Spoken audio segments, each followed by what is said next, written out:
የተባበሩት መንግስታት ድርጅት ወይም ዩናይትድ ኔሽንስ 193 ሀገራትን በአባልነት ያቀፈ ወደ 17 የሚጠጉና በተለያየ ዘርፍ ላይ የሚሰሩ ኤጀንሲዎችን በውስጡ የያዘ እንደዚሁም ከመቶ ሺዎች የሚልቁ ሰራተኞችን የሚያስተዳድርና ከሞላ ጎደል ሴኩላር የሆነ ግዙፍ ዓለም አቀፍ ተቋም። በእርግጠኝነት በዚህ ድርጅት ውስጥ ተቀጥሮ መስራት የማንም ህልም ነው። ይህንን የሚሊዮኖች የስራ ህልም እውን የምታደርጉበትን አንዱን ሚስጥር ዛሬ እኔ በዚህ ቪዲዮ ነግራችኋለሁ። ቻናሉን ሰብስክራይብ፣ ቪዲዮን ላይክ፣ ሼር በማድረግ እስከ መጨረሻው ተመልከቱት። ሰላም የአዲስ ላይን ዩቲዩብ ቻናል ቤተሰቦች እንደምን ሰነበታችሁ? ዛሬ በአዲስ ቪዲዮ መጥቻለሁ። በቀጥታ ወደ ቪዲዮ። እንግዲህ የዩናይትድ ኔሽን ብቻ ሳይሆን የትኛውም ኤንጂኦ ወይም ደግሞ የግልም ሆነ የመንግስት መስሪያ ቤት ውስጥ ለመቀጠር የመጀመሪያውና ትልቁ መስፈርት እንደምታወቀው የጽሁፍ ፈተና ነው ማለት ነው። ይሄ የጽሁፍ ፈተና ያው እኛ ከምናስበው በላይ በጣም ብዙ ነገሮች የሚዳሰሱበት ነው። አንድ ቀጣሪ ድርጅት ውስጥ እንግዲህ የጽሁፍ ፈተና ሲያዘጋጅ ከሚያስቀምጣቸው በርካታ ዓላማዎች ውስጥ የመጀመሪያው ክሪቲካል ቲንኪንግ ስኪላችን፣ የአናሊቲካል ወይም ደግሞ ይሄ ነገሮችን የመተንተን አቅማችን፣ ነገሮችን የምናገናዝብበትና የምንተነትንበት የምንረዳበት ሶፍት ስኪላ ችንን ለመለካት እንደዚሁም ደግሞ ከዛም አልፎ ኢፌክቲቭ የሆነ የሪፖርት የፐብሊኬሽን አጻጻፍ የሪፖርት አዘገጃጀት በዛ የስራ ዘርፍ ላይ ያለንን መረዳት ለመለካት የሚጠቀሙበት ትልቅ መስፈርት ነው።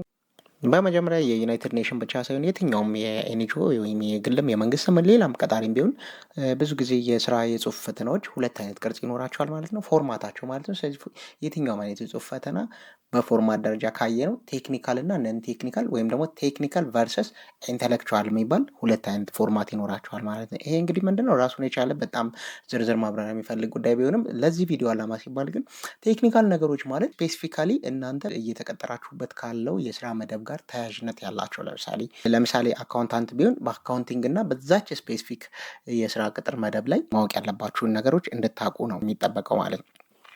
ስለዚህ ቴክኒካል ነገር ነው ስንል በዛ እናንተ እየተወዳደራችሁበት ባለው የስራ ዘርፍ ላይ ያተኮሩ ጽሁፎችን ማንበብ፣ ከዚህ በፊት የሰራችኋቸው የስራ ልምዶችን ማሳየት፣ ከልምድም ከማንበብም ከእውቀትም የተለያየ አይነት የህይወት ኢንጌጅመንታችሁ ላይ ያገኛችሁትን ነገር የምትዘጋጁበት እሱን መሰረት አድርጋችሁ እንዲሁም ደግሞ በቂ መረጃዎችን በመሰብሰብ የምትዘጋጁበት የመጀመሪያው። ስለዚህ ቴክኒካል ክፍል ማለት ይሄ ነው ማለት ነው።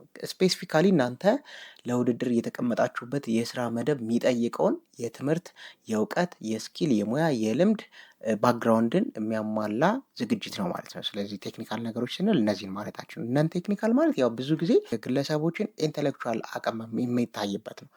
በዚህ ቪዲዮ አብዛኞቹን ለመዳሰስ እንሞክራለን ማለት ነው። ስለዚህ ነን ቴክኒካል ነው ስንል እነዚህ ሶፍት ስኪሎችን ለምሳሌ የሰዎችን የተግባቦት ክህሎት፣ የኔትወርኪንግ፣ የኮሚኒኬሽን፣ የፕሮብለም ሶልቪንግ፣ የደሊቨሬቢሊቲ፣ የቋንቋ ኦኬ በጣም ብዙ ስኪሎችን በአብዛኛው ይሄ አፕቲቲዩድ ቴስት የሚባሉት ናቸው። እዚህ ውስጥ ያሉት ሎጂካል ሪዝኒንግ፣ ቨርባቲቭ ሪዝኒንግ ምናምን የሚባሉት ማለት ነው። በተለያየ መንገድ የሚገለጹ ነገሮች ናቸው ነን ቴክኒካል ክፍል ላይ ያሉት። ስለዚህ በአጠቃላይ ግን የትኛውም አይነት የስራ ቅጥር የጽሁፍ ፈተናዎች እነዚህ አይነት ቅርጾች ወይም ደግሞ ፎርማት እንደሚኖረው ይህንን ልብ ማለት ያስፈልጋል።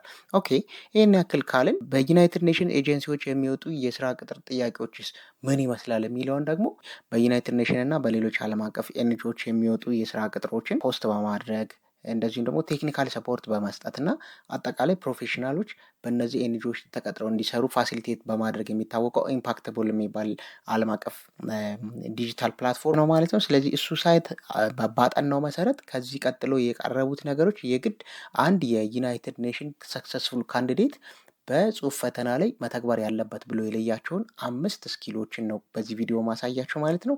በቀጥታ ወደ ዝርዝር ስኪሎቹ እንሄዳለን። ይህም በአጠቃላይ የዴብዝ ሞዴል ይባላል ማለት ነው። ዴብዝ ሞዴል እያንዳንዱ እዚህ ውስጥ ዴብዝ በሚለው ቃላት ውስጥ የተካተቱት እያንዳንዱ ፊደላት የራሳቸው ፍቻ አላቸው ማለት ነው። ስለዚህ እነሱንም ተንተን አድርገን ለማየት እንሞክራለን ማለት ነው። የዴብዝ ሞዴል ባጭሩ 5 ፊደሎች ናቸው። ዴብስ የሚለውን ያው ስታነቡት 5 ፊደሎችን የያዘ ነው። ስለዚህ ዲ ዴታ ማለት ነው። ኢ ኤክስፔሪየንስ ነው። ፒ ፐብሊኬሽን ነው።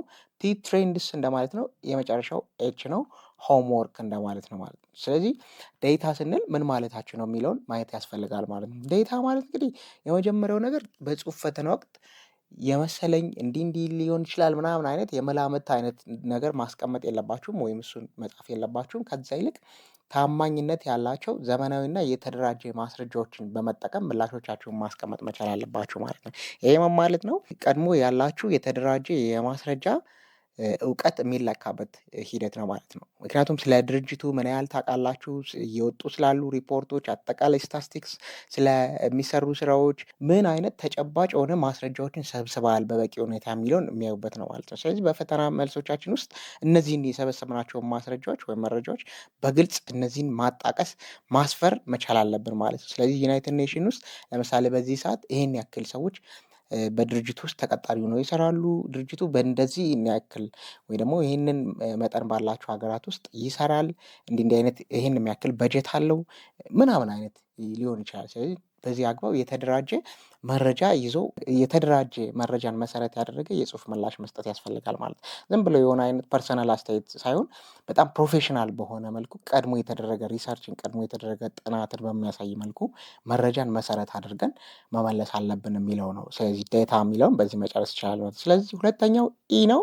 ኢ እንዳልኳቸው ኤክስፒሪየንስ ወይም የስራ ልምድ እንደማለት ነው። ስለዚህ የትኛውም የዩናይትድ ኔሽን ኤጀንሲ ውስጥ ለጽሁፍ ፈተና ተጠርታችሁ ቁጭ ብላችሁ የጽሁፍ ጥያቄ በምትሰሩበት ጊዜ ማወቅ ያለባችሁ ሌላኛው ጉዳይ ከዚህ ቀደም የነበሩ ልምዶቻችሁ ወይም ስኬቶቻችሁ እናንተ እየተፈተናችሁበት ካለው የስራ መደብ ጋር የተያያዙ ልምዶቻችሁን በደንብ ቦልድሊ ማሳየት መቻል አለባችሁ። ኦኬ፣ እነዚህ ልምዶቻችሁን በቃ በደንብ ማሰብ፣ ሪኸርስ ማድረግ ከተቀመጥንበትና እየተፈተን ካለበት የስራ መደብ ጋር ምንድን ነው የሚያገናኛቸው፣ እንዴትስ አድርጌ የሆነ አይነት ቴክኒካል በሆነ መንገድ እንዴት ላገናኘው የሚለውን እሱን ማሰብ ይጠይቃል ማለት ነው።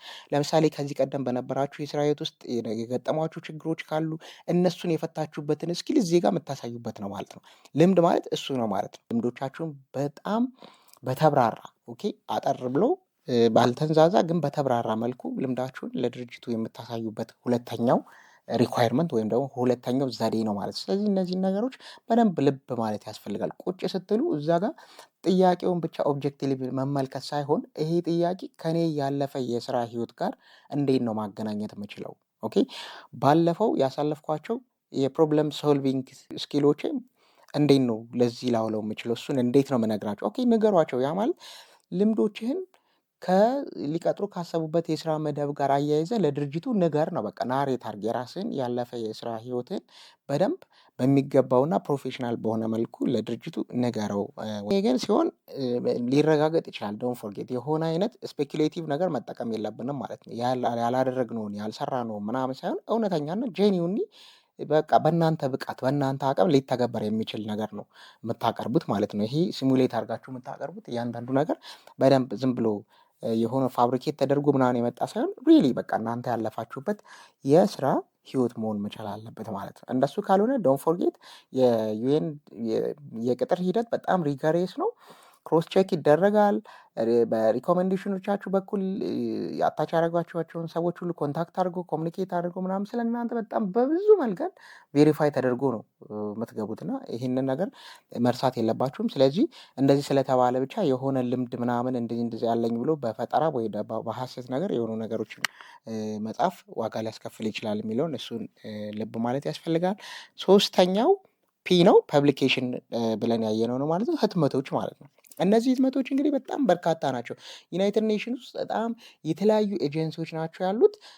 ከዛ ኤጀንሲዎች ውስጥ አንደኛው ላይ ነው ኦብቪየስሊ ልትቀጠሩ የምችሉ። ስለዚህ በዛ ስፔሲፊክ ኤጀንሲ ውስጥ የተጻፉ ዋና ዋና ሰነዶች ለምሳሌ አመታዊ ሪፖርቶች ሊሆኑ ይችላሉ፣ ቻሌንጅ ያደረጉት ነገሮች ሊሆኑ ይችላሉ፣ የተለየ አይነት ኦኬሽኖች ገጥመውት ሊሆኑ ይችላል፣ ኢንተርቬንሽን የሰጠባቸው ዘርፎች ሊሆኑ ይችላሉ፣ ወይ ደግሞ ከተለየ ድርጅቶች ጋር ያደረጋቸው ስምምነቶች ሊሆኑ ይችላሉ፣ ከትልልቅ ድርጅቶች ጋር ወይ ደግሞ በዛው አመት ውስጥ እናንተ እየተፈተናችሁበት ባለበት ጊዜ ውስጥ አዳዲስ ህጎችን ወይ ሰነዶች፣ ፖሊሲዎች፣ ኦኬ መመሪያዎች ወይም ደግሞ የተለያዩ ጥናታዊ ጽሁፎች ፐብሊሽ ተደርገው ሊሆን ይችላል። እነዚህን ሁሉ ጥናቶች እነዚህን ሁሉ ሰነዶች በምን ያህል ደረጃ አውቃችኋል የሚለውን የምትመዘኑበት ደረጃ ነው ይሄ ማለት። ስለዚህ በጣም ቴክኒካል በሆነ መልኩ እነዚህን ዋና ዋናዎች ሁሉንም አይነት ሰነዶችን ማወቅ አይቻልም። ኦብቪየስሊ ይታወቃል። እና አንድ ስፔሲፊክ ድርጅት ለምሳሌ ዩኤንዲፒ ብትወስዱ ለምሳሌ ዩናይትድ ኔሽን ዴቨሎፕመንት ፕሮግራም ማለት ነው። ስለዚህ የዩናይትድ ኔሽን ዴቨሎፕመንት ፕሮግራምን የራሱን ዌብሳይት ብቻ ከፍታችሁ ብታዩ በልክ ኦፍ ፐብሊኬሽንስ ነው የምታገኙት። ያን ሁሉ ነገር ማወቅ አለባችሁ ማለት አይደለም፣ ግን ቦልድሊ በዓለም አቀፍ ደረጃ በጣም በልዩ ሁኔታ ሁለት አይነት ነገር ነው እዚህ ጋር የምታዩት ማለት ነው። ስለዚህ አንደኛው ለሁሉም ኤጀንሲዎች ጥቅም ላይ የሚውሉ አይነት ጠቅላላ ለምሳሌ በጀነራል አሰምብሊ ሊሆን ይችላል ወይም ደግሞ ሌሎች ስልጣን ባላቸው የዩኤን ኤክስኪዩቲቭ ቦዲዎች ሊወጣ የሚችል ሰነዶችን፣ ዓለም አቀፍ ጥናቶችን፣ ፖሊሲዎችን፣ መመሪያዎች የተለያዩ ብቻ በዛ ጊዜ ውስጥ አክቲቭሊ በዛ እናንተ እየተፈተናችሁበት ባላችሁበት ወቅት ውስጥ የወጣ በጣም መታወቅ ያለበት ሰነድን እነዚህም በደንብ ሲሪየስሊ ማየት ያስፈልጋል ማለት ነው። ስለዚህ ሶስተኛው ትልቁ ቴክኒክ የፐብሊኬሽን ጉዳይ ነው ማለት ህትመቶች ማለት ነው በአጭሩ። እና እነዚህን ህትመቶች በሚገባ አሁንም ሙያዊ ብቃትም በሟላና እንደዚሁ ፕሮፌሽናል የሆነ አይነት ሪሰርች ማለት ነው። ኦኬ ሁሉንም ማግበስበስ ምናምን ሳይሆን ረለቫንት የሆኑትን ብቻ በተለይ ደግሞ ዶንት ፎርጌት ከእናንተ እየተቀጠራችሁበት ካለው የጆብ ፖስት ጋር ወይም ደግሞ የስራ መደብ ጋር ተያያዥ የሆኑትን ብቻ ለይታችሁ እነዚህ ማወቅ መቻል አለባችሁ ማለት ነው። ከዛ ውጭ ትሬንድስ ነው አሁን ላይ ምንድን ነው እየተካሄደ ያለው የሚለውን ይሄንን የምትመለከቱት ወቅታዊ ነገሮችን የምታዩበት ነው ማለት ነው። መልሶቻችሁ ውስጥ ወቅታዊ ነገሮችን የምታካትቱበት እድል ነው ይሄ ማለት ነው። ይሄ ማለት ምን ማለት ነው? አሁን ላይ በዓለም አቀፍ ደረጃ ውስጥ ምንድን ነው እየተተገበሩ ያሉ ነገሮች? ለምሳሌ አሁን እኛ ባለንበት ሁኔታ የዩኤን ኦርጋናይዜሽናል ኢንተግሪቲ ጥያቄ ውስጥ የገባበት ወቅት ነው። ምክንያቱም የአሜሪካው ፕሬዚዳንት ያው እንደምታውቁት ዶናልድ ትራምፕ የሚወስዳቸው እርምጃዎች አብዛኛውን የዩናይትድ ኔሽን ዋጋ፣ ታማኒነት እንዲሁም ተቋማዊ ኢንተግሪቲውን ጥያቄ ውስጥ የከተተበት ወቅት ነው አሁን ያለ ነው። ትሬንድስ ማለት ይሄ ነው። በቃ አሁን ላይ ምንድን ነው አጠቃላይ በዓለም አቀፍ ደረጃ እየሆነ ያለው? ኦኬ አዳዲስ ነገሮች ምን እየተፈጠሩ ነው? ኦኬ ቅድሚያ የሚሰጡ ጉዳዮች ምንድን ናቸው? አሁን ላይ ለምሳሌ አሁን ላይ በዩናይትድ ኔሽንስ ቅድሚያ የሚሰጡት ዌብሳይቶቹ ላይ ገብታችሁ ብታዩ ብዙ ነገር ማግኘት ትችላላችሁ። ለምሳሌ ዓለም ላይ እየተደረጉ ያሉ ጦርነቶችን ማስቆም ሊሆን ይችላል፣ ሌላም ሌላም። ኦኬ ስለዚህ እነዚህን ወቅታዊ ነገሮችን በጣም ይሄ ምንድን ነው አፕዴትድ የሆነ ፕሮፌሽናል መሆን አለባችሁ ማለት ነው። ማለት ወቅታዊ ነገሮች ጋር ራሳችሁን ማላመድ። ሌላው ደግሞ እነዚህ አሁን ላይ ሀፕን እያደረጉ ያሉት ወቅታዊ ነገሮች ምንድን ነው እያመጡ ያሉት መልካም ነገር ብቻ ሳይሆን ትሬቶች፣ ስጋቶች ምንድን ናቸው የሚለውን ይህንን በሚገባ መልኩ ይሄ ምን ያሳየ በጣም ብዙ አይነት የእናንተን ፐርሰናል ስኪል ነው የሚያሳየው። የመጨረሻው አምስተኛው ሆምወርክ ነው። ይሄ ኢትስ ኦል አባውት ፕሪፓሬሽን ነው ማለት ነው። ኦኬ በጣም በተደጋጋሚ የፈጀውን የወሰደውን ያክል ሰዓት ወስዳችሁ በቂ ዝግጅት አድርጋችሁ ፕሊስ ግቡ። ከዚህ ጋር በተያያዘ ከዚህ በፊት በተለይ ደግሞ የስራ ቅጥር ኢንተርቪዎችን ስንዘጋጅ እንዴት መዘጋጀት አለብን የሚል ቪዲዮ ከዚህ በፊት ሰርቼላችኋለሁ። እዚህ ቻናል ላይ ማየት ትችላላችሁ። ስለዚህ በጣም ሲሪየስ የሆነ ዝግጅት ይፈልጋል ማለት ነው። በጣም በጥንቃቄ የተደራጀ ማስታወሻ እያያዛችሁ ዴዲኬትድ ሆናችሁ የግል እውቀትን ከአሁን ካሉ ነባራዊ ሁኔታዎች ጋር አፕዴቲንግ ወይም ደግሞ ትሬንዲንግ ከሆኑ ለውጦች ጋር እያያዛችሁ መጻፍ፣ በደንብ ኖት መያዝ፣ ፐርሰናሊ ፕሪፔር ማድረግ ሰብጀክት ስፔሲፊክ ሊሆን ይችላል፣ አጠቃላይ ጀነራል ነገሮችንም ሊሆን ይችላል። ከምትወዳደሩበት የስራ መደብ ጋር የተያያዙ ጉዳዮችን አንድ፣ ሌላ ደግሞ ቀደም እንዳልነው ትሬንድስ ወይም ደግሞ በጣም ኦንጎይንግ የሆኑ ኢሹዎችን፣ ሆት ኢሹዎችን፣ ካች የሆኑ ኢሹዎችን በሚገባ ኖት እያዛችሁ ጥንቅቅ ብላችሁ ማዘጋጀት መቻል አለባቸው። ስለዚህ ማንበብ ምናምን ብቻ ወይ ጉግል ማድረግ በቂ ላይሆን ይችላል። ኦኬ በቂ ኢንፎርሜሽን ቀድሞ ከገቡ ሰዎች መረጃ መጠየቅ ሊሆን ይችላል። ብቻ በተለያየ መንገድ ኦኬ የተለያዩ የቪዲዮ ቱቶሪያሎችን ልክ እንደዚህ ቪዲዮ የመሳሰሉ ቱቶሪያሎችን መረጃ ሰጪ ቪዲዮዎችን በደንብ መመልከት ያስፈልጋል ማለት ነው። ስለዚህ በዚህ መልኩ ራስን ማብቃት ማዘጋጀት ያስፈልጋል። ስለዚህ ሲጠቃልል በዋነኝነት የዴብዝ ሞዴል የጽሁፍ ፈተና ላይ ቁጭ ብለን የምንሰጣቸው መልሶች አንደኛ በማስረጃ ላይ የተመሰረተ እንዲሆን፣ ሌላ ልምዳችንን በሚገባ መሰረት ለቀጣሪ ድርጅቱን ማሳየት መቻል፣ እንደዚሁም ደግሞ ስትራቴጂክ አቅጣጫዎችን ወደፊት ኦኬ ልክ የመተንበያ አቅማችንን ተጠቅመን ወደፊት እንዲህ ያሉ ነገሮችን ለውጥ ላመጣ እችላለሁ። ፕላስ የፕሮብለም ሶልቪንግ ስኪላችን ተጠቅመን ደግሞ እንዲህ አይነት ነገሮች ገጥመውኝ ፈትቻለሁ የሚለውን ለድርጅታችን የምናሳይበት ምልመላ ሂደት መሆኑን መገንዘብ በጣም ያስፈልጋል ማለት ነው። ይህንን ቪዲዮ ከወደዳችሁት ላይክ፣ ሼር እንዲሁም ቻናሉን ሰብስክራይብ በማድረግ ተወዳጁ። በቀጣይ በሌላ ቪዲዮ እስከምንገናኝ ድረስ ቻው።